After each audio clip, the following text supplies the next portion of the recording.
এটা হলো ইসলামী রাষ্ট্র ব্যবস্থা। ইসলামী রাষ্ট্র ব্যবস্থা মানে আপনাকে জোর করে নামাজ পড়বে, তারও আগে ইসলামী রাষ্ট্র ব্যবস্থা মানে আপনি যেন না খেয়ে মারা না যান, আপনি যেন চিকিৎসার অভাবে মারা না যান, এটা আগে নিশ্চিত করা হবে। এই যেই রাষ্ট্র ব্যবস্থায় চিকিৎসার অভাবে মানুষ মারা যেতে পারে, ওটা ইসলামী রাষ্ট্র ব্যবস্থা নয়। যেই রাষ্ট্র ব্যবস্থায় না খেয়ে মানুষ মারা যেতে পারে, ওটা ইসলামী রাষ্ট্র ব্যবস্থা নয়। যে বলছে ওটা ইসলামী রাষ্ট্র ব্যবস্থা, বুঝতে ভুল হয়েছে, ও কোনোদিন পড়েই নি ইসলামী রাষ্ট্র ব্যবস্থা কাকে বলে।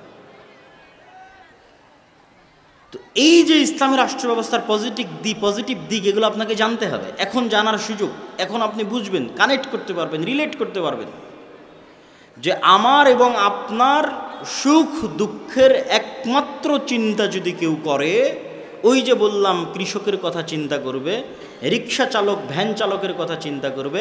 যেমন কিছুদিন আগে একজন আর্মির মেজরের সাথে একজন পুলিশ খারাপ ব্যবহার করেছে, পরে সেই পুলিশ আর্মির মেজরের পা ধরে ক্ষমা চাচ্ছে। তো মানুষজন ফেসবুকে অনেক প্রশংসা করতেছে। তখন আমার ব্রেনে কাজ করলো যে এটাও ইসলামী রাষ্ট্র ব্যবস্থা নয়। এই পুলিশ যদি একজন রিক্সা চালকের সাথে খারাপ ব্যবহার করতো, তো রিক্সা চালকের পা ধরে মাপ চাইতে হতো, ওটা ইসলামী রাষ্ট্র ব্যবস্থা। ওই আর্মির মেজরের সাথে খারাপ ব্যবহার করেছে, এই জন্য পা ধরে মাপ চাইতে হবে। আর রিক্সা চালক ভ্যান চালক কৃষকের সাথে খারাপ ব্যবহার করলে তখন মাপ চাইতে হবে না। এটা হচ্ছে জালেম সিস্টেম, সেকুলার সিস্টেম, গণতান্ত্রিক সিস্টেম। আর ইসলামী রাষ্ট্র ব্যবস্থা মানে কিসের মেজর? ওই গ্রামের মাঠে কৃষক যে কাজ করতেছে, ওর সাথে যদি জুলুম করে তো ওর পা ধরে মাপ চাইতে হবে। এইটা হলো ইসলামী রাষ্ট্র ব্যবস্থা। তো ইসলামী রাষ্ট্র ব্যবস্থা মানে আপনি যদি খালি এটা ভয় পান যে বাপরে বাপ আমাকে তো পিটিয়ে নামাজ পড়াবে, আমাকে তো পিটিয়ে পর্দা করাবে, জি না, পিটিয়ে নামাজ পড়ানোর আগে, পিটিয়ে পর্দা করানোর আগে আপনার জান মালের নিরাপত্তা, আপনার ইজ্জতের নিরাপত্তা, এবং আপনি যেন মাজলুম না হন, রাষ্ট্রীয় নাগরিক সুযোগ সুবিধা সমানভাবে বুঝে পান, তা নিশ্চিত করা হবে। ওটা ইসলামী রাষ্ট্র ব্যবস্থা। এবং ইসলামী রাষ্ট্র ব্যবস্থা আমেরিকা এবং ইউরোপের রাষ্ট্র ব্যবস্থার চাইতে উন্নত। এটা একজন মানুষকে বোঝানো খুব কঠিন। খুব উচ্চ শিক্ষিত মানুষ ছাড়া অন্তত এই বক্তব্যটুকু বুঝবে না। বলবে এখনকার পৃথিবীর সবচেয়ে আদর্শ রাষ্ট্র ব্যবস্থা তো আমেরিকা আর ইউরোপ। আমাদের ছেলেমেয়েরা জমি বিক্রি করে ইংল্যান্ডে যায়, ইউরোপে যায়, আমেরিকায় যায়, কেউ স্টুডেন্ট ভিসা নিয়ে যায়, কেউ অবৈধ পথে এখান থেকে দুবাই থেকে লিবিয়াতে নামে, লিবিয়ার বেনগাজি বিমানবন্দরে, লিবিয়ার ত্রিপলি বিমানবন্দরে নেমে লিবিয়ার যে সমুদ্র তীরবর্তী শহরগুলো আছে ওই শহরগুলোতে আশ্রয় নেয়। সেখানে আশ্রয় নিয়ে রাতের অন্ধকারে রাত 12টার সময় প্লাস্টিকের রাবারের ফুলানো নৌকার উপর 300 জন 400 জন 500 জন গাদাগাদি করে উঠে সীমান্ত পাড়ি দেয়। যদি সমুদ্রের মধ্যে ভূমধ্য সাগরে ডুবে মারা গেল তো মারা গেল। আর পাড়ি দেয় কি, পুলিশ ওদেরকে গ্রেফতার করে নিয়ে যাবে, ওরা কিছুদিন ডিটেনশন ক্যাম্পে থাকবে, তারপর আস্তে আস্তে ওরা একদিন নাগরিকত্ব পেয়ে যাবে। তাহলে কি পরিমাণ উন্নত ওই দেশগুলো হতে পারে যে আফগানিস্তান, পাকিস্তান, বাংলাদেশের মুসলমানেরা এইভাবে অবৈধ পথে জীবনের হুমকি নিয়ে ওই দেশগুলোতে যেতে চায়।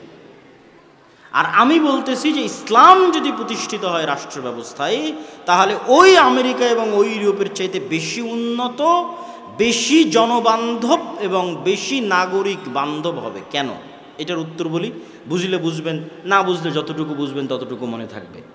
সেটা হচ্ছে আজকের ইউরোপ এবং আজকের আমেরিকায় সকল নাগরিক সুযোগ সুবিধা থাকার পরেও অর্থনৈতিক স্বাধীনতা নাই। এটা তারাও ভালো মতো বুঝে না যে অর্থনৈতিক স্বাধীনতা নাই। এটা একমাত্র যে গভীরভাবে স্টাডি করবে সে বুঝতে পারবে অর্থনৈতিক স্বাধীনতা নাই। সেটি কি? আমেরিকা এবং ইউরোপে অর্থ মানেই সুদ। এই যে আমার পকেটে ক্যাশ টাকা আছে, এরকম আলাদা কোনো ক্যাশ টাকার অস্তিত্ব হতে পারে না লোন ছাড়া।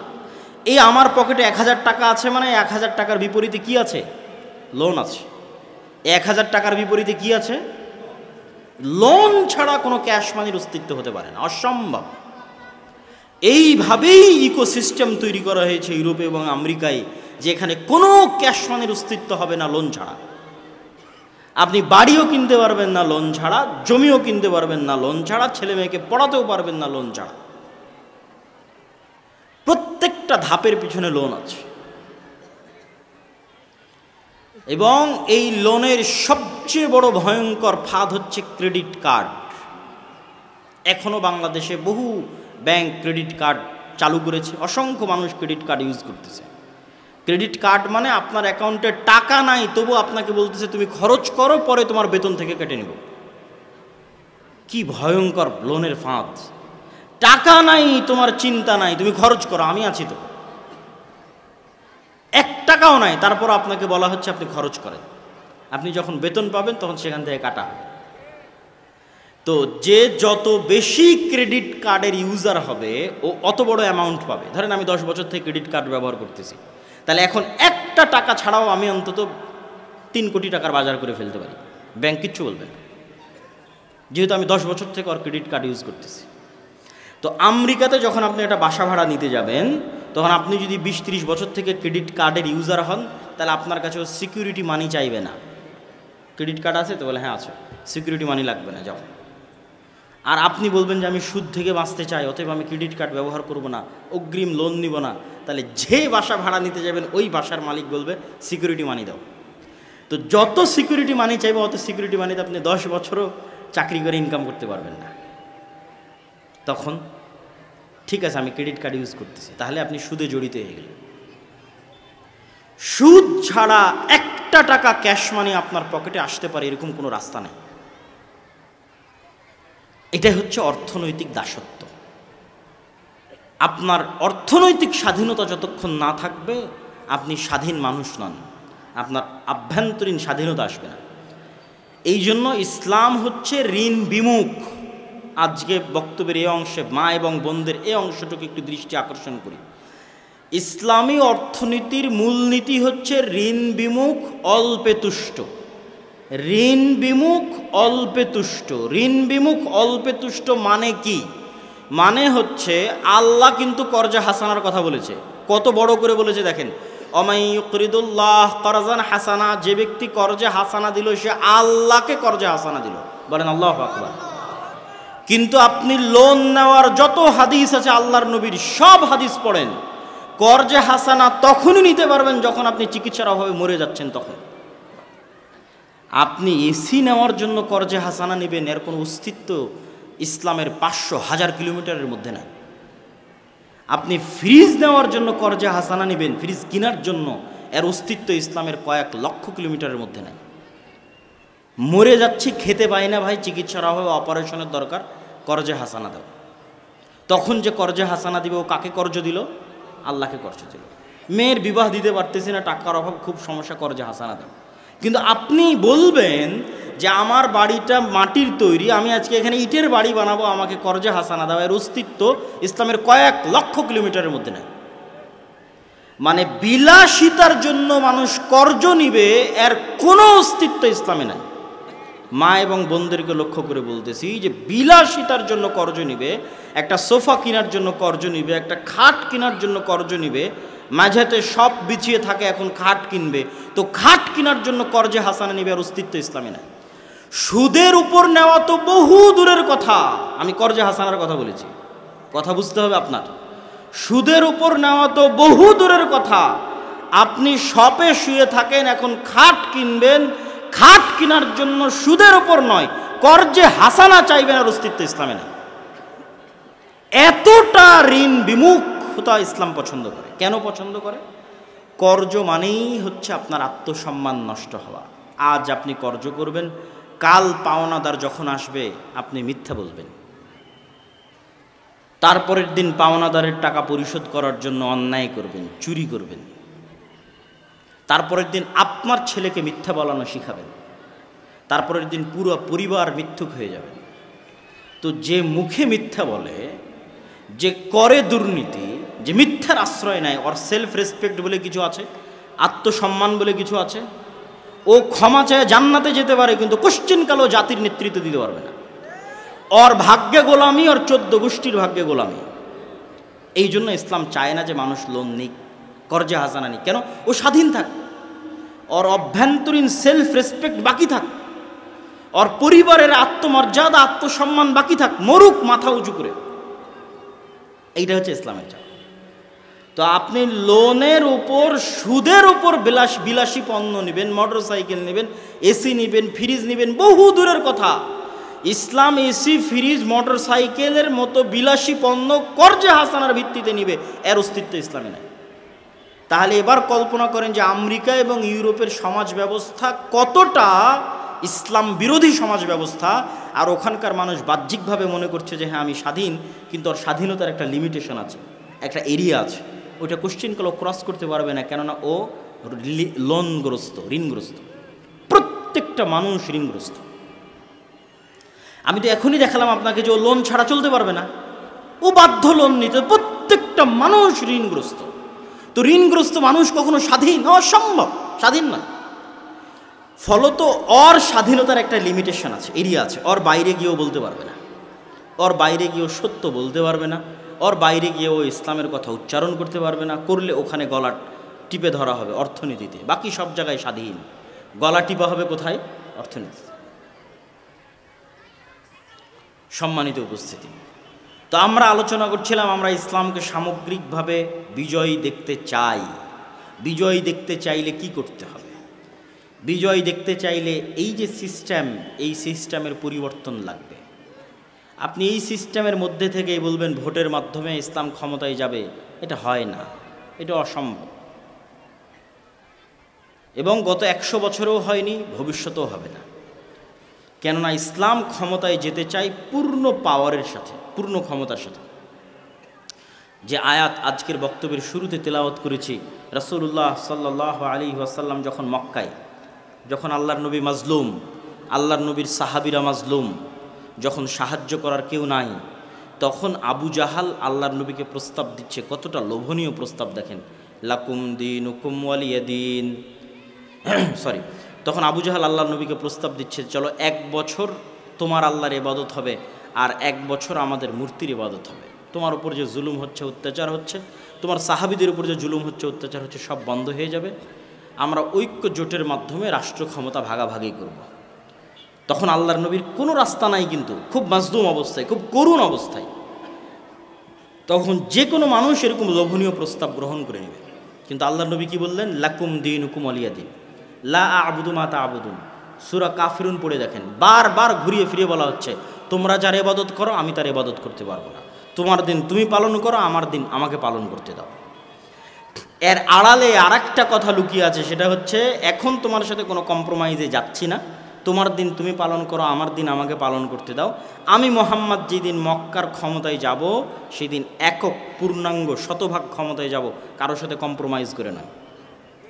1 বছর আল্লাহর ইবাদত হবে, আর 1 বছর মূর্তির ইবাদত হবে, এই কম্প্রোমাইজ করে আমি ক্ষমতায় আসবো না। তো ঠিকই 10-15 বছর পর উনি যখন মক্কা বিজয় করেছে, তখন কি কোনো কম্প্রোমাইজ করে না? একচ্ছত্র আধিপত্য, একচ্ছত্র আধিপত্য। ইসলামকে আপনি ক্ষমতায় নিয়ে যাবেন কম্প্রোমাইজ করে, এটা হতে পারে না।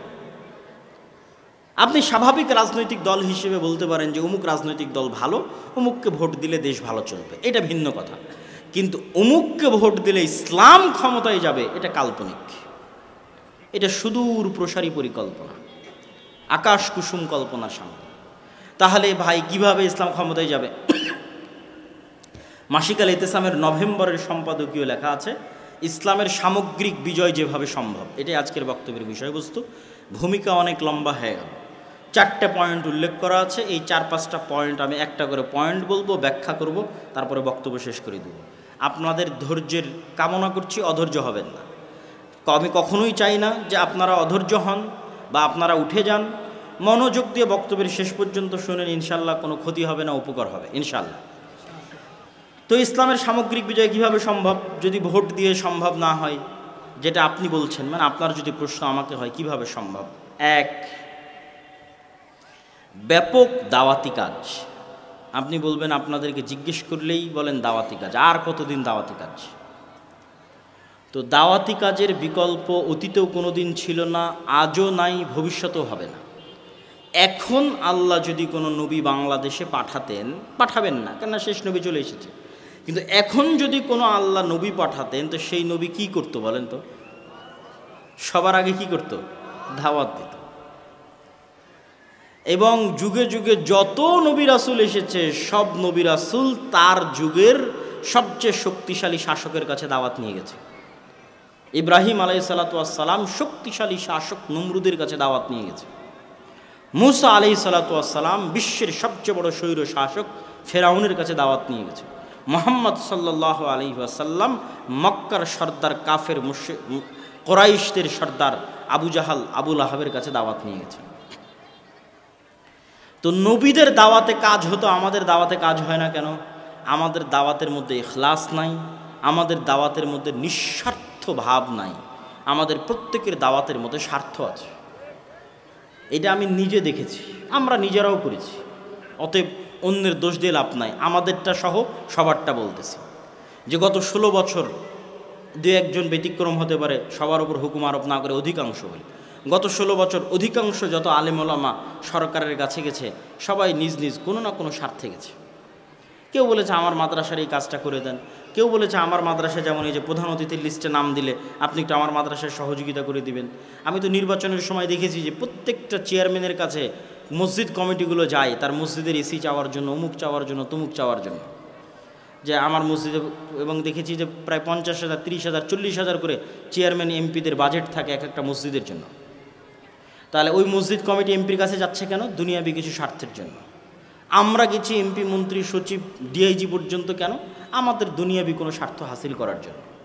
কেউই শুধু ইসলামের রিপ্রেজেন্টেটিভ হিসেবে, ইসলামের প্রতিনিধি হিসেবে শুধুমাত্র ইসলামের দাওয়াত নিয়ে কোনো রাষ্ট্রীয় ব্যক্তির কাছে যায়নি।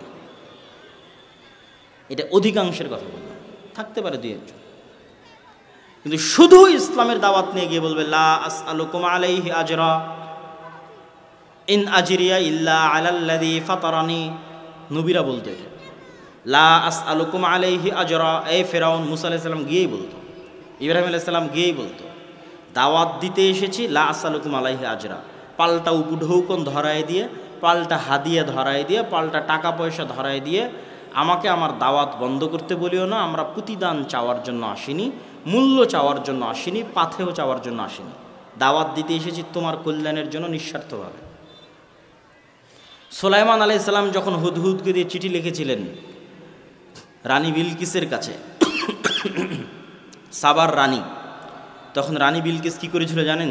চিঠির উত্তরে হাজার হাজার, lakh lakh, crore crore, million million, billion billion ডলারের হাদিয়া উপঢৌকন পাঠিয়েছিল পাল্টা চিঠির সাথে, যে সুলাইমান আপনার জন্য এই সামান্য কিছু পাঠালাম, আরও যদি কিছু লাগে তো আপনার জন্য হাজির থাকবে। সাবার রানী বিলকিস যা লাগবে আপনার জন্য তাই ব্যবস্থা করে দেবে। তখন সুলাইমান আলাইহিস সালাতু ওয়াস সালামের উত্তর কোরআনে লেখা আছে। সুলাইমান আলাইহিস সালাতু ওয়াস সালাম উত্তরে বলেছিলেন, আল্লাহ আমাকে এর চেয়ে অনেক বেশি দিয়েছে। বলেন আল্লাহু আকবার। তুমি যা পাঠিয়েছো আল্লাহ আমাকে এর চেয়ে অনেক বেশি দিয়েছে। তা আমি ধন সম্পদের জন্য, টাকা পয়সার জন্য হুদহুদের মাধ্যমে তোমার কাছে চিঠি লিখে পাঠাইনি, দাওয়াত দিয়েছি নিঃস্বার্থ। দুনিয়াতে আল্লাহর নামে কারো শিরক চলবে না, শিরক বাদ দিতে হবে, আল্লাহর দাসত্ব মানতে হবে, নাহলে আমার বাহিনী তোমার রাজ্য ধ্বংস করে দেবে, মাটির সাথে মিশিয়ে দেবে। সুলাইমান টাকার কাছে বিক্রি হওয়ার জন্য আসেনি, যা উপঢৌকন পাঠিয়েছে এর চেয়ে বেশি আল্লাহ আমাকে দিয়ে রেখেছে। তা আমরা কেউই তো নিঃস্বার্থভাবে দাওয়াত নিয়ে কারো কাছে যেতে পারি। এরকম আরও অসংখ্য পয়েন্ট তুলে ধরতে পারবো যে কারণে আমাদের দাওয়াত সফল নয়। আমরা দাওয়াত দিতে গিয়ে মানুষকে ছোট করি, গালিগালাজ করি, খারাপ ভাষার ব্যবহার করি, তুমুক বেদাতি, তুমুক মুশরিক, তুমুক জাহেল, তুমুক ইবলিস, তুমুক লুচ্চা, তুমুক শয়তান, যত রকমের গালিগালাজ আছে দুনিয়াতে সব আলেমুল আমাদের মুখে। অথচ আল্লাহ সুবহানাহু ওয়া তাআলা কোরআন মাজিদে মুসা আলাইহিস সালামকে বলছে তুমি ফেরাউনকে দাওয়াত দিবে ভদ্র ভাষায়, নম্র ভাষায়। তো আমি যে আপনাকে দাওয়াত দিতে এসেছি, আপনি কি ফেরাউনের চাইতে খারাপ? হ্যাঁ, আর আমি কি মুসা আলাইহিস সালামের চাইতে ভালো? আমি কি মুসা আলাইহিস সালামের চাইতে ভালো? অসম্ভব, উনি নবী। আর আপনারা ফেরাউনের চাইতে খারাপ নন। তাহলে মুসা আলাইহিস সালামের মতো ভালো নবী যদি ফেরাউনের মতো খারাপ ব্যক্তির সাথে ভালো ব্যবহার করে দাওয়াত দিতে হয়, তাহলে আমার মতো একজন গুনাহগার, আমার মতো একজন পাপী, আপনাদের মতো এরকম ভালো মুমিন মুসলিম যারা আল্লাহকে এবং আল্লাহর নবীকে দিন হিসেবে, আল্লাহর নবীকে রাসূল হিসেবে স্বীকার করে, তাদের মধ্যে দাওয়াত দিতে এসে আপনাকে যদি আমি গালিগালাজ করি, তাহলে এটা দাওয়াতি মূলনীতি হলো? অসম্ভব। এরকম আরও অসংখ্য কারণ আছে। তাহলে 1 নাম্বার হচ্ছে ব্যাপক দাওয়াতি কাজ করতে হবে। কেন ব্যাপক দাওয়াতি কাজ করতে হবে? এখন বাংলাদেশের যে অবস্থা, এই অবস্থায় যদি বাংলাদেশের সবচেয়ে সুফি পরহেজগার আল্লাহওয়ালা মানুষকে বাংলাদেশের রাষ্ট্র ক্ষমতায় বসানো হয় আর তাকে বলা হয় ইসলাম কায়েম করেন, পরের দিন জনগণ ওকে টেনে ক্ষমতা থেকে নামিয়ে দেবে। কেন? মানুষই এখন ইসলাম মানার জন্য প্রস্তুত নয়। অন্তত 80% মানুষকে তার নিজ লাইফে প্র্যাকটিসিং ইসলাম পালনে হতে হবে, তখন ইসলাম ক্ষমতায় গিয়ে টিকতে পারবে। এখন যে অবস্থা তাতে পারবে না। এই জন্য ব্যাপক দাওয়াতি কাজ করতে হবে, মানুষের মাইন্ড সেট আপ রেডি করতে হবে কেন ইসলাম রাষ্ট্র ক্ষমতায় দরকার। যেমন আজকে আমি বক্তব্য দিচ্ছি, এটা একটা দাওয়াতের অংশ। এই বক্তব্য আগে কেন দিতাম না? আগে এই বক্তব্য বোঝার মতো পরিবেশ মানুষের ছিল না। এখন বললে মানুষ অ্যাকসেপ্ট করবে, কেননা মানুষ একটা ভয়ঙ্কর আন্দোলন দেখেছে, গণ অভ্যুত্থান দেখেছে, তার পরবর্তী সরকার দেখছে। সুতরাং মানুষ এটা ক্যাচ করতে পারবে ইসলামের রাষ্ট্র ব্যবস্থা কেমন হতে পারে, ইসলামের রাষ্ট্র ব্যবস্থা বলতে কী বুঝায়, কেন ইসলামকে রাষ্ট্র ক্ষমতায় নিয়ে যেতে হবে, নিয়ে গেলে কিভাবে নিয়ে যেতে হবে। 1 নম্বর ব্যাপক দাওয়াতি কাজ। 2 নম্বর লেখা আছে সমাজ ও দেশের সাথে সম্পৃক্ত থাকা। সমাজ ও দেশের সাথে সম্পৃক্ত থাকা অর্থ কি? আমাদের নবী মুহাম্মদ সাল্লাল্লাহু আলাইহি ওয়াসাল্লাম পড়াও জানতেন না, লেখাও জানতেন না। জানতেন না। তো আমার নবী মুহাম্মদ সাল্লাল্লাহু আলাইহি ওয়াসাল্লাম পড়ালেখা জানতেন না মানে তিনি ঘরে বসে গবেষণা করতেন না, ঘরে বসে বই লিখতেন না। তাহলে কি করতেন? আল্লাহর কাছ থেকে কোরআন রিসিভ করতেন আর সারা দিন মানুষের সুখ দুঃখ কষ্ট বিপদ আপদ সমস্যার পাশে থাকতেন। তথা মদিনাবাসীর সাথে মক্কাবাসীর সাথে মুহাম্মদ সাল্লাল্লাহু আলাইহি ওয়াসাল্লাম বরাবর সমানে সমান। আজ যদি মদিনার কোনো মানুষের বাড়িতে খাবার না থাকে তো সেটাও মুহাম্মদ সাল্লাল্লাহু আলাইহি ওয়াসাল্লাম জানবেন যে ওর বাড়িতে খাবার নাই, ওখানে খাবারের ব্যবস্থা করতে হবে। মানে মদিনার মানুষের সাথে ওতপ্রোতভাবে, মক্কার মানুষের সাথে ওতপ্রোতভাবে জড়িত। উনি তো গবেষকও নন, লেখকও নন। তো 5 ওয়াক্ত সালাত বাদে, কোরআন আল্লাহর কাছে শিখা বাদে বাকি সময় কাদের পিছনে দিতেন? মানুষের পিছনে দিতেন। এবং উনি সৎ ন্যায়পরায়ণ হওয়ার কারণে মানুষ প্রভাবিত হতো। উনি তো অসৎ নন, মিথ্যুক নন। তাহলে যত মানুষের কাছে গেছে ওনার ভদ্র নম্র ব্যবহারের কারণে মানুষ ওনার দ্বারা কী হয়েছে? প্রভাবিত হয়েছে। আবু সুফিয়ান রাদিয়াল্লাহু তাআলা আনহু যখন তার কাছে ইসলাম গ্রহণ করেছে তাকে মাথা নত করে ইসলাম গ্রহণ করতে হয়েছে। কেননা মুহাম্মদ সাল্লাল্লাহু আলাইহি ওয়াসাল্লামের উন্নত চরিত্র সম্পর্কে আবু সুফিয়ান জানে। মুহাম্মদ সাল্লাল্লাহু আলাইহি ওয়াসাল্লামের চরিত্র নিষ্কলুষ, কোনোদিন মিথ্যা বলেনি, কোনোদিন মানুষের সাথে অন্যায় করেনি। তা আবু সুফিয়ান যখন ইসলাম গ্রহণ করবে মাথা নত করে ইসলাম গ্রহণ করতে হবে। এই জন্য দুনিয়াতে যত নবী রাসূল আল্লাহ পাঠিয়েছে সব নবী রাসূলকে মূল 2টা গুণ দিয়ে পাঠিয়েছে, বলবে সত্য, করবে নাই, নাহলে এরা নেতা হতে পারবে না দেশ জাতির। নবী রাসূলরা দেশ ও জাতির নেতৃত্ব না নিতে পারলে কিভাবে সে ইসলামের দাওয়াত ছড়িয়ে দিবে? দিতে পারবে না। কিন্তু আমরা মুসলমানেরা গোলাম হওয়ার কারণে আমাদের ওই যে বাহ্যিক আমল, যেটা বারবার বলছি, বাহ্যিক আমল দিয়ে আমার মুনাফিকি ঢাকতে চেয়েছি, কিন্তু কাজের বেলায় আমি মিথ্যুক, কাজের বেলায় আমি অন্যায়পরায়ণ। সুতরাং আমাদের দিয়ে মুক্তি হবে না। তাহলে সমাজ ও দেশের সাথে সম্পৃক্ত থাকা। আজকের আফগানিস্তানে যারা ইসলামকে ক্ষমতায় নিয়ে এসেছে এরা খুব কঠিনভাবে সমাজের মানুষের সাথে সম্পৃক্ত ছিল। গত 20 বছর 30 বছর 40 বছর যাবৎ সমাজের মানুষের সাথে সম্পৃক্ত। কিন্তু আমরা আলেম ওলামারা, আমি নিজেও, আমাদের মতো এরকম শত শত আলেম ওলামা, মসজিদ মাদ্রাসা, এরা সমাজ থেকে টোটালি ডিসকানেক্টেড। এরা মসজিদের 4 দেওয়ালের মধ্যে সীমাবদ্ধ, মাদ্রাসার 4 দেওয়ালের মধ্যে সীমাবদ্ধ, লেখালেখি গবেষণার মধ্যে সীমাবদ্ধ, লাইভ ভিডিওর মধ্যে, ইউটিউবের মধ্যে, ফেসবুকের পোস্টের মধ্যে সীমাবদ্ধ। সমাজের মানুষের সাথে এদের কোনো প্রকার সম্পর্ক, লেনা দেনা, উঠা বসা নাই। তাহলে সে কিভাবে ইসলামকে সামগ্রিকভাবে বিজয়ী করবে? করতে পারবে না, অসম্ভব, করা সম্ভব নয়। কিন্তু এখন সুবর্ণ সুযোগ। গত 16 বছর দলীয় রাজনীতির উপর ভিত্তি করে ক্ষমতার ভারসাম্য রক্ষা হয়েছে। এখন দলীয় দাপট আছে? নাই। তাহলে ক্ষমতার জায়গা শূন্য। গ্রামে ক্ষমতার জায়গা কি? শূন্য। আগে গ্রামে ক্ষমতার জায়গা তো অমুক নির্দিষ্ট দলের অমুক নেতা, ও একাই ক্ষমতাশীল। এখন ক্ষমতার জায়গা শূন্য। এখন মসজিদ মাদ্রাসা আলেম ওলামা তারা যদি সমাজের মানুষের সাথে প্রচুর পরিমাণে উঠা বসা করে, 2 বছর যদি উঠা বসা করে, 3 বছরের 3য় বছরের দিন থেকে 6 মাস উঠা বসা করলে 7ম মাসের দিন থেকে যদি ওই আলেম যোগ্য নেতৃত্ব দেওয়ার যোগ্যতা সম্পূর্ণ হয়, মানে সত্যবাদী ন্যায়পরায়ণ হয়, টাকার কাছে বিক্রি না হয়, আলেম ওলামাদের এই যোগ্যতা লাগবে, নাহলে কিন্তু পারবে না। তাহলে দেখবেন 7ম মাস থেকে মানুষজন বিচার সালিশ হুজুরের কাছে নিয়ে গেছে। পরের দিন থেকে দেখবেন বিচার সালিশ মাদ্রাসাতে হচ্ছে। একই ঘটনা আফগানিস্তানে ঘটেছিল। আলেম ওলামারা যখন তাদের এই সত্যবাদিতার ন্যায়পরায়ণতা নিয়ে মানুষের সাথে মিশে গেছে, তখন 6 মাস 7 মাস 5 বছর 10 বছর পর মানুষ বলছে কি মেম্বার, কি চেয়ারম্যান, বিচার সালিশ মাদ্রাসায় হবে, মাদ্রাসার প্রিন্সিপাল বিচার সালিশ করে দেবে। এইভাবে হচ্ছে ক্ষমতার পালা বদল হয়, মানে ক্ষমতার স্টেক হোল্ডার আপনি হয়ে যান মানুষের অজান্তে, মানুষের অবুঝে। এই জন্য মসজিদ মাদ্রাসাকে অ্যাক্টিভ হতে হবে, সমাজের মানুষের সাথে সম্পৃক্ত হতে হবে। 3 নাম্বার, শক্তিশালী প্রতিষ্ঠান প্রতিষ্ঠা করা।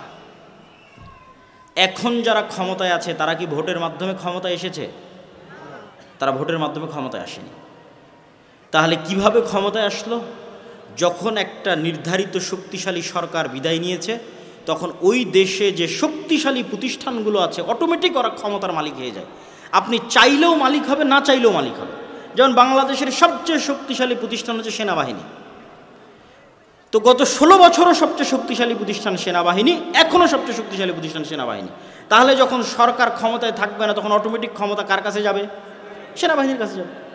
গত 16 বছর সবচেয়ে শক্তিশালী মিডিয়া প্রথম আলো, ডেইলি স্টার, এখনও সবচেয়ে শক্তিশালী মিডিয়া প্রথম আলো, ডেইলি স্টার। তাহলে যখন ক্ষমতা থাকবে না, তখন ক্ষমতা কার কাছে যাবে? প্রথম আলোর কাছে যাবে, ডেইলি স্টারের কাছে যাবে। গত 16 বছর সবচেয়ে শক্তিশালী অর্থনৈতিক প্রতিষ্ঠান ব্র্যাক। আপনার মাদ্রাসার বাৎসরিক আয় ব্যয় কত হয়? ব্র্যাকের বাৎসরিক আয় ব্যয় 12,000 কোটি টাকা। 12,000 কোটি টাকা। আপনার মাদ্রাসায় কয় টাকা আয় ব্যয় হয়?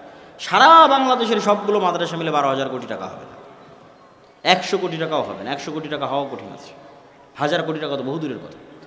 তাহলে ব্র্যাক গত 16 বছর সবচেয়ে শক্তিশালী অর্থনৈতিক প্রতিষ্ঠান, এখনও সবচেয়ে শক্তিশালী বেসরকারি অর্থনৈতিক প্রতিষ্ঠান। তাহলে সরকার যখন ক্ষমতায় থাকবে না, তখন ক্ষমতা কার কাছে যাবে? ব্র্যাকের কাছে। তাহলে এখন যারা ক্ষমতায় আছে তারা কারা? এই শক্তিশালী প্রতিষ্ঠানগুলো ক্ষমতায় আছে। ব্র্যাক ক্ষমতায় আছে, গ্রামীণ ব্যাংক ক্ষমতায় আছে, ডেইলি স্টার ক্ষমতায় আছে, প্রথম আলো ক্ষমতায় আছে, সেনাবাহিনী ক্ষমতায় আছে। এটা অটোমেটিক হয়, এটার জন্য ভোট লাগে না। কিন্তু এই যে আপনার কোটি কোটি ভোটার আছে, কোটি কোটি ভোটারের একটাও তো প্রতিনিধিত্বকারী প্রতিষ্ঠান নাই। 16 কোটি 18 কোটি ভোটার, মুসলিম ভোটার, এত পঙ্গপালের মতো পানির স্রোতের মতো ভোটার দিয়ে কোনো লাভ আছে? এগুলো একটা ভোটারের প্রতিনিধিত্ব করার মতো একটা শক্তিশালী প্রতিষ্ঠান নেই। হুজুরেরা অনেক মারামারি ফাইট করে একজন মাত্র মন্ত্রী ঢোকাতে পেরেছে ধর্মমন্ত্রী হিসেবে। আর এতগুলো ভোটার থাকার পরও, আর যদি শক্তিশালী প্রতিষ্ঠান থাকতো, মারামারিও করা লাগতো না, ফাইটও লাগতো না, ভাই এমনি ক্ষমতা আপনার কাছে আসতো। তাহলে ওই যে আপনি চিন্তা করতেছেন আপনি এখনই ক্ষমতায় যাবেন ভোট দিয়ে, এটা পাগলামি। এখনই যাবেন, আবার এখনই বাদ হয়ে যাবেন।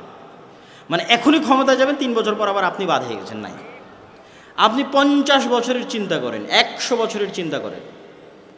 এই যে বিশাল নির্বাচনী লড়াই হলো আমেরিকাতে, ডোনাল্ড ট্রাম্প আর জো বাইডেন আর কমলা হ্যারিসের বিশাল লড়াই, বারাক ওবামা অংশগ্রহণ করলো, ডোনাল্ড ট্রাম্প বিজয়ী হলো। এই নির্বাচনী লড়াইয়ের ধারে কাছে কিলোমিটারকে কিলোমিটারে আপনি ইহুদিদের দেখতে পাবেন না। অথচ ডোনাল্ড ট্রাম্প ক্ষমতায় আসুক আর কমলা হ্যারিস, জো বাইডেন ক্ষমতায় আসুক, ক্ষমতা কার হাতে? ইহুদিদের হাতে। ক্ষমতা কাদের হাতে? কেন ইহুদিদের হাতে? ওই ডোনাল্ড ট্রাম্পও টাকা নিয়েছে ইহুদির কাছে, কমলা হ্যারিসও টাকা নিয়েছে ইহুদির কাছে। ডোনাল্ড ট্রাম্পও মিডিয়া ব্যবহার করেছে ইহুদির, আর কমলা হ্যারিসও মিডিয়া ব্যবহার করেছে ইহুদির। তাহলে ইহুদির দল লাগেনি, ইহুদির রাজনীতি করা লাগেনি। ইহুদি কি করেছে? শক্তিশালী অর্থনৈতিক প্রতিষ্ঠান তৈরি করেছে। আমেরিকার সবচেয়ে শক্তিশালী অর্থনৈতিক প্রতিষ্ঠান ইহুদিদের, আমেরিকার সবচেয়ে শক্তিশালী মিডিয়া ইহুদিদের। সুতরাং ও ক্ষমতায় না গিয়েও ক্ষমতায় আছে। গত 200 বছর ক্ষমতায় ছিল, এখনও ক্ষমতায় আছে। ইহুদি বিরোধী কোনো আইন, কোনো কার্যক্রম আমেরিকায় হতে পারবে না, যেই ক্ষমতায় আসুক না কেন। কেন? ও ইহুদির টাকা নিয়ে ক্ষমতায় গেছে, ইহুদির মিডিয়া ব্যবহার করে ক্ষমতায় গেছে। এই জন্য ইহুদিদের কাছে আমাদের এবং আপনাদের অনেক শিক্ষার আছে। তার মানে আমি ইহুদিদের প্রশংসা করছি এটা নয়। ইহুদিরা অভিশপ্ত, কিন্তু পৃথিবীর বাস্তবতা একমাত্র ইহুদিরাই জানে। মুসলমানেরা জানে আর ইহুদিরা জানে। কেন অভিশপ্ত সেটাও বলছি, আর কেন ইহুদিরা একমাত্র সত্য বাস্তবতা জানে সেটাও বলছি। এইটা বলে আমি বক্তব্যের শেষের দিকে চলে যাব। আপনাদের অধৈর্য আমি কামনা করছি না। প্লিজ কেউ উঠবেন না, হাঁটাহাঁটি করবেন না, যেভাবে আছেন সেভাবে